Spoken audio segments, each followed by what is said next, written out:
పవన్ కళ్యాణ్ తో సినిమాలు చేయాలనుకునే డైరెక్టర్లు ఆల్టర్నేట్ వెతుక్కోండి. పవర్ స్టార్ తో స్క్రీన్ షేర్ చేసుకోవాలనుకునే వాళ్ళు ఆ అవకాశం రాదని మెంటల్ గా ప్రిపేర్ అయిపోండి. ఇక పవన్ డైలాగ్స్ చెప్తే చూడాలని, ఆ పవర్ పంచుల్ని ఓ రేంజ్ లో సెలబ్రేట్ చేసుకోవాలని వెయిట్ చేస్తున్న ఫ్యాన్స్ ఇక ఛాన్స్ పెద్దగా ఉండదని సోషల్ మీడియాలో వార్తలు వైరల్ అవుతున్నాయి. ఇంతకీ పవన్ సినిమాలకు గుడ్ బై చెప్పేసినట్టేనా? పవర్ స్టార్ పవన్ కళ్యాణ్ ఈ పేరుకి వైబ్రేషన్, అగ్రెషన్, ఇన్స్పిరేషన్ ఇలా చాలా ఉన్నాయంటారు పవన్ ఫ్యాన్స్. అసలు పవన్ కి ఫ్యాన్స్ కాదు, భక్తులు ఉంటారంటారు టాలీవుడ్ జనాలు. అలానే పవన్ ఏమి బాక్స్ ఆఫీసులు బద్దలు కొట్టే సక్సెస్లు, రికార్డులు తిరగరాసే కలెక్షన్లు రాబట్టలేదు. కానీ పవన్ సినిమాల్లో నిజాయితీ, మాస్, పవర్ పంచులు వీటికి మాత్రం సాలిడ్ ఫ్యాన్ ఫాలోయింగ్ ఉంది. కానీ పవన్ ఆంధ్రప్రదేశ్ కి ఇప్పుడు డిప్యూటీ సీఎం కావటంతో పవన్ దాదాపు సినిమాలకు గుడ్ బై చెప్పినట్టే అన్న టాక్ వినిపిస్తోంది. కొణిదెల పవన్ కళ్యాణ్ అనే నేను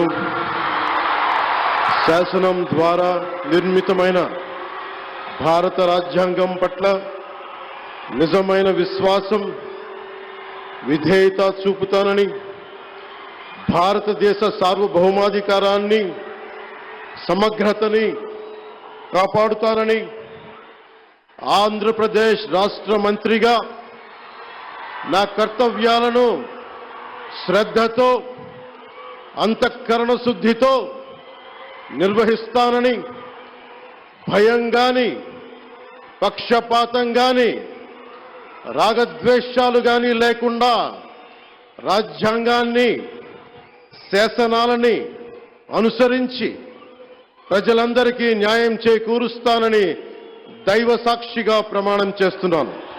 ఇలాంటి పరిస్థితుల్లో ఆయన వెన్నంటి నిలబడే అభిమానులతో టాలీవుడ్ లో స్టార్ హీరోగా అన్మ్యాచబుల్ క్రేజ్ ని సంపాదించుకున్నారు పవన్ కళ్యాణ్. అందుకే అటు సినిమాలు చేస్తూనే రాజకీయాల్లో బిజీ అయ్యారు. 10 ఏళ్లుగా పవర్ లో లేకపోయినా వెయిట్ చేసి ఇప్పుడు ఏకంగా డిప్యూటీ సీఎం గా ఎన్నికయ్యారు. ఇంత పెద్ద బాధ్యతలు రావటంతో ప్రస్తుతానికి పవన్ కళ్యాణ్ సినిమాల వైపు చూసే ప్రసక్తే లేదని తెలుస్తోంది. ఆల్రెడీ పవన్ కళ్యాణ్ 6 నెలల నుంచి అసలు సినిమాల వైపే చూడటం లేదు. ఏదో కమిట్ అయిన 3 సినిమాల్ని ఎలా కంప్లీట్ చేద్దామా అని అనుకుంటూనే అప్పుడప్పుడు షూట్ చేశారు. కానీ ఇక ఇప్పుడంత బాధ్యతాయుతమైన పదవిలో ఉండి సినిమాలు చేస్తారా అన్నది మాత్రం డౌటే. ప్రస్తుతం పవన్ చేతిలో 3 సినిమాలున్నాయి. హరిహర వీరమల్లు, ఓజీ, ఉస్తాద్ భగత్ సింగ్. ఈ 3 సినిమాల ఫ్యూచర్ ఏంటన్నది ఇంకా క్లారిటీ రాలేదు. పవన్ పాలిటిక్స్ లో ఎంత బిజీగా ఉన్నా ప్రస్తుతం ఉన్న 3 సినిమాల్ని మాత్రం కంప్లీట్ చేస్తారు అని తెలుస్తోంది. అయితే ఎప్పుడు అన్నది క్లారిటీ లేదు. ఎప్పుడు నిర్మాతల్ని దృష్టిలో పెట్టుకుని సినిమాలు చేయటం, వాళ్ళకి నష్టాలొస్తే తన రెమ్యునరేషన్ తిరిగిచ్చేయటం లాంటివి చేశారు కాబట్టి ఉన్న 3 సినిమాల్ని కంప్లీట్ చేస్తారు. అయితే ఇక కొత్త సినిమాల గురించి మాత్రం మర్చిపోవాల్సిందే అన్న టాక్ బలంగా వినిపిస్తోంది. పార్టీని బలోపేతం చేస్తూ పాలిటిక్స్ లో తనదైన మార్క్ చూపించాల్సిన అవసరం ఉంది కాబట్టి ఇక పవన్ సినిమాలు చేస్తారా అన్నది మాత్రం డౌటే అన్న మాట ఎక్కువగా వినిపిస్తోంది.